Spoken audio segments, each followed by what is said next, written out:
The book, Crippled America, How to Make America Great Again. He's 2016 Republican presidential candidate, Donald Trump. You have the Monmouth poll, 41%. You got another poll out today, 42%. Numbers are looking pretty good for you, Mr. Trump. How do you assess the race at this time? Well, they are looking good, and based on what I just witnessed and watched on your show, that's incredible. That's incredible. And that's what I've been saying. I mean, you can't let these people in. And now we're having 100,000 of them all of a sudden. Where did they come from? So we have a lot of problems. The country is run by people that don't have a clue, or maybe worse. Maybe they do have a clue, and maybe in a certain way that's worse. But I will tell you, Sean, changes have to be made fast. Jay Johnson, the Department of Homeland Security, he admitted they wouldn't even look at social media when vetting people. We know Mike McCall, the chairman of the House Homeland Security Committee, he said that ISIS has a plan to come in here. Jay Johnson now has joined General John Allen and James Clapper, the national head of intelligence, and James Comey. All of these people are saying ISIS will infiltrate, but there's no stop. And the Congress has just funded the president's ability to do this. What is your reaction to the bill that was pushed forward today by the Republicans in terms of what they want to do to fund all of these things? Well, you know, the budget is very disappointing. You look at what's going on, and you look at Paul Ryan and how easy it seems to be for the Democrats to get whatever they want. And there's never any threat. There's never any negotiation, it seems. And it just gets bigger and bigger. And frankly, you know, in terms of security, we're getting all of the wrong things. But you look at what's going on with our budget process, it's a disaster. It's a joke. It's a joke. If it weren't so hurtful, you'd all start laughing right now. But it's very, very sad. These are people, I don't think they know anything about a budgetary process? I don't think so. And then you also take a look at this woman's Facebook, this horrible person with a fiancé passport. And you look at her Facebook, she practically told everybody what she's going to be doing in California. And nobody ever looked at that. So we're a country that's got a lot of problems, and we better get going fast because we truly don't know what we're doing. You know, let me run through the list that will be funded here. It will fund the DACA program. It will fund the sanctuary cities. That still gets funded in this bill. It will fund all of the president's desired refugee programs. It will fund all the Mideast immigration programs, by the way, that have been exploited by terrorists in recent years. It'll fund the illegal alien resettlement program of the president and the release of criminal aliens and the H-2B foreign worker visas. That's going to be quadrupled under this bill. And tax credits for illegal immigrants will be included. And I'm thinking, what is it about the Republicans that they're so unwilling? They have this inordinate fear that if they use their constitutional power of the purse and the president shuts down the government and won't fund the government, that they'll get blamed for it. And that seems to make them cower. If you become president, what will you say to Paul Ryan and Mitch McConnell? How will you get them to stand tougher on these issues? First of all, I've never seen anything like it. And, you know, if there's a shutdown, it won't be very long. And the biggest problem is every time anybody mentions that just as a threat, immediately the Republicans say, it'll never happen, it'll never happen. So now they've already lost the negotiation. Once they admit that it'll never happen, they've lost the negotiation. But I'd like to ask you, does Paul Ryan know these things? I mean, does somebody know what's being approved in this budget? When you talk about sanctuary cities will continue, I mean, to me, that's a no-brainer, what's going on. You look at Kate, and you look at Jameel, and you look at some of these incredible people that are just being killed like nothing. And it's sanctuary city haven. Do these people know that this is all being funded? I have to believe they do. I mean, because they've been told by conservatives. I know that Senator Jeff Sessions had a pretty interesting comment about it, and he actually said this is what explains why voters are in an open rebellion. Remember Republicans, Mr. Trump, in 2010? They said they would repeal or replace Obamacare. Ted Cruz was the only guy that was willing to go to the mat and use the power of the purse. Then they said in 2014 they would stop executive amnesty. They caved on all of these issues. The Washington Free Beacon points out the immigration appropriations bill, expected to be approved by Congress, will provide more than $1.6 billion to resettle illegal immigrants arriving in the U.S. through 2018. That's what's in this budget that we're talking about. Incredible. Yeah, it's incredible. The whole thing's incredible. The whole process is, frankly, incredible. And, you know, the pressure is on the president. Nobody's going to know about Ryan, and they're not going to know about McConnell. The whole thing, in 50 years from now, when they talk about it, pressure is on the president. Nobody's going to know about Ryan, and they're not going to know about McConnell. The whole thing, in 50 years from now, when they talk about it, they're talking about Obama. They're not talking about anybody else. I don't know why they aren't tougher, why they aren't sharper. I don't know what's going on. And, you know, the Republicans, we elect them. I'm actually more disappointed with the Republicans. You know where the Democrats are coming from, right? But the Republicans, they go down there, and they're all full of vim and vigor. And after being there for 2 weeks, they lose everything. I don't get it. They never win in Washington. What would you do differently? How would you stop this process that has so many people frustrated? Well, it's not only that process, it's every year. We're at 19 trillion. We're going to be up to $21 trillion in terms of debt. It's not, I mean, the whole thing is just a total mess. And then you read the line items and the different items that you just read to me. And these are things, I mean, sanctuary cities, people are going crazy over the sanctuary city concept. It's just horrible. Well, look at all the deaths that are being caused. It's horrible. Listen, I'll add to it. It's so sad. I mean, honestly, look, you're interviewing me. It's so sad to look at it and to see the incompetence, frankly, on both sides, but to see the gross incompetence. I don't know. Look, Paul Ryan is a very nice person, but he's always been very weak on illegal immigration. He's been strong on amnesty. And I don't know, maybe this is just a carryover from that. I don't understand. How can they fund these things? They're funding that. There's no restrictions on Syrian refugees. They didn't take a stand there. The president's climate agenda nonsense and is caring about whether as a bigger national security threat is funded. And by the way, Planned Parenthood still gets their money.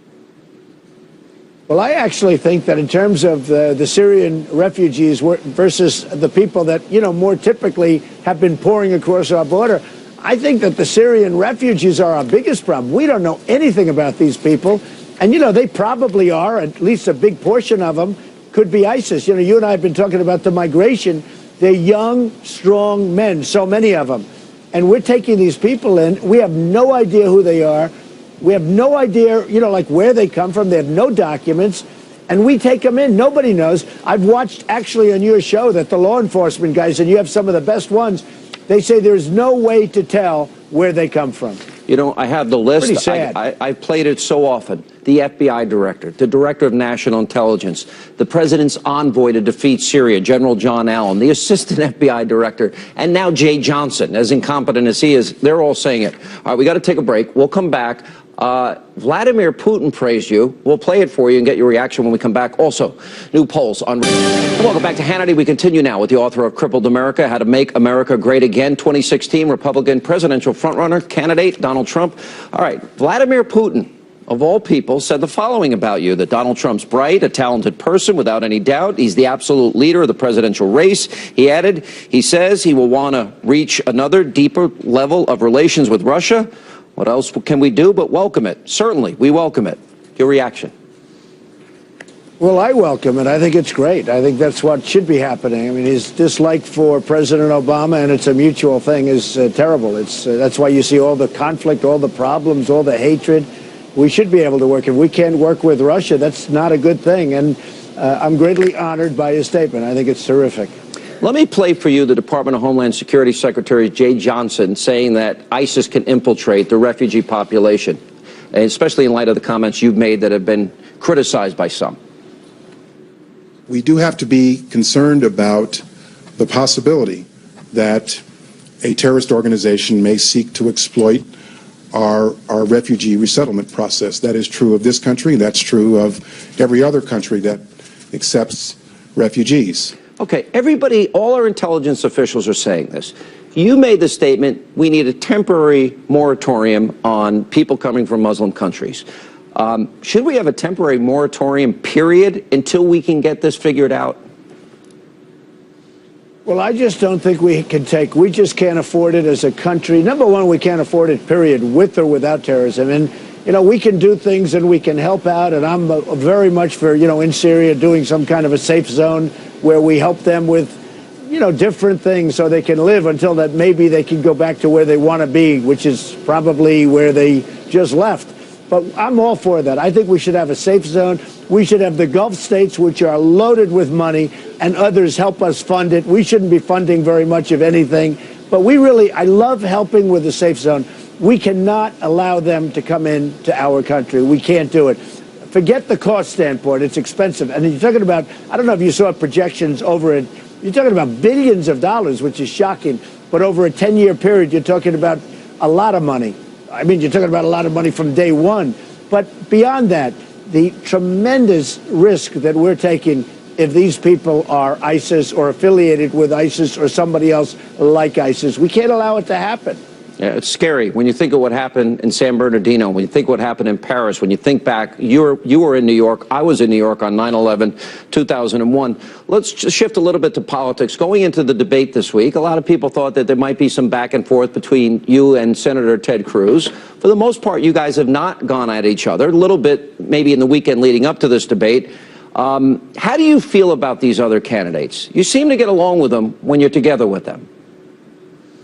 I think I mostly get along. I guess there are a couple that I wouldn't, but I get along. And actually, when we're not on the debate stage, it's like, I get along with everybody. But I have a very good relationship with Ted Cruz. And, he's been very nice in that he's backed me almost from the beginning. I've said things, many of which turned out to be right, if not all. I talked about illegal immigration when I made my announcement on June 16th in New York. I made it, the announcement, bringing up the importance of stopping illegal immigration and the whole thing, and it was a firestorm. And Ted was the one person really that was with me very much, and others have been good too. Ben Carson's been terrific. I've had some pretty good support, but Ted has been there. There's no question about it. It seemed to get a little personal with Governor Bush. What do you think of that exchange? Well, I really think he's a nice man, but he's doing poorly. He's doing very poorly. I mean, he was down to 3 or 4 or something like that. I just came out with numbers at 41%. So he's not been doing well. And, his pollster said, look, here's what you do. Here's a line, memorize it, and say it to Trump. And, when they let that whole clip run, he doesn't look so good, according to everybody, virtually everybody that's seen it. But, he came out a couple of times during the debate in the middle of nowhere, and I said, what is that? Is that another attack? I mean, it's just not necessary. It would be really great if the Republican Party could get along, because we could beat Hillary Clinton. I'll tell you what, I know I can beat her. And the Fox poll that you just saw came out a week ago or so. It shows that I beat her. But, we have to beat Hillary Clinton. And it would be nice if we could unify the party. Well, let me ask you that. There's division in the party. Let's say you get the nomination. There are a lot of smart people on that stage. A lot of people have some pretty strong records, maybe even people that are out of the race like Bobby Jindal or Scott Walker. Right. Do you think that there are a lot of people there, if you won the nomination, that you would want to tap, maybe Ben Carson, if he didn't win, and you won the nomination, that you would want to put in your cabinet? Would you like to put a coalition together? There are. I mean, look, I know so many people within the party that have talent, that have great talent. And, in all fairness, many of the people on stage, the people that we just left from being on stage, I've got great respect for some of them, not all of them. I think there are a couple that maybe I'm not too fond of. But overall, I have a lot of respect for a lot of the people that I'm competing against right now. And, I mean, it's been an amazing process, and it's been a beautiful process, and I'm leading by a lot. I guess I'm leading by, in one poll, by more than 27 points. That's a lot. It's a lot in a field of 14. There's no doubt about it. Let me ask you this question. So Americans now, we have 77% are less confident that we can prevent a lone wolf attack. Race relations now are at a 20-year low. You see the state of the economy, 94.5 million Americans out of work, 50 million in poverty, 46 million on food stamps, median income is down. Between national security and the economy, if you become president, how quickly do you think you could turn things around? When would people expect, or be able to expect, that their lives are going to be better, that the country's going to be safer, that our position in the world is going to be different? Sean, I have the greatest business people in the world dying to come and help me out with China and Japan and, frankly, Mexico, both at the border, and also, they're taking away a lot of our business, tremendous amounts of business. And so many other countries. I'm mentioning a few. So many. Vietnam, that's another one. That's a hot one right now for taking away business. But I have so many. We're going to bring our jobs back. We're going to strengthen our military. Right now, we're not a prepared military. You look at General Ordiano, we're not a prepared military. We're going to take care of our vets. There's so much to do. One of the first things I'm going to do is get rid of the executive order that Obama says, just come on in through our southern border. Now, we've had some pretty good luck in court, which is interesting because that's unusual. And they've done a good job on that. But I would end the court case. I will knock out that executive order so fast your head will spin. Let me ask you this last question. Look, this process, and I've interviewed all the candidates and on a regular basis, what drives you to do this? Who are you thinking about? Who do you want to help the most in this process? In other words, who are the... Well, you know... Go ahead. I fully understand. I mean, I understand the question, and I get asked the question a lot because I have a great life. I have a great company. I've built a great company. I really love this country, and I love the people in the country, maybe now more than ever, because you saw yesterday I was in Arizona, and I had 15,000 people in the hangar in an airplane. It was the only place you could handle that many people. I mean, it's amazing the relationship I've developed over the last 6 months with the people. We have amazing people, great people in this country, and really smart people. I want to tell you, they get it. They don't believe nonsense press or lie because the press is very dishonest. I want to help this country. And, you know, my theme, it says it all. Make America great again. And, you know, interestingly, starting about a week ago, I started saying, make America great again and safe again. Because I don't feel safe, and you don't feel safe, and nobody feels safe. So we're going to make America great again. We're going to make America safe again. We're going to really do a great job. If I get elected, you're going to see things happen that you wouldn't have believed possible. We're going to win again, Sean. This country's in decline, and it's sad to see. The American dream that I've had, that you've had, I want that for everybody, and it sounds like you do too. Mr. Trump. We can turn it around, Sean. Sean, we can turn it around. I'll tell you what, if we're going to go another 4 years like this, or 8 years with a Hillary who's horrible, who's terrible, but I'm telling you, Sean, we can turn it around pretty quickly. All right, Mr. Trump, Merry Christmas if I don't see you before then, and we'll see you in the new year. Thank you, sir. Merry Christmas. Thank you.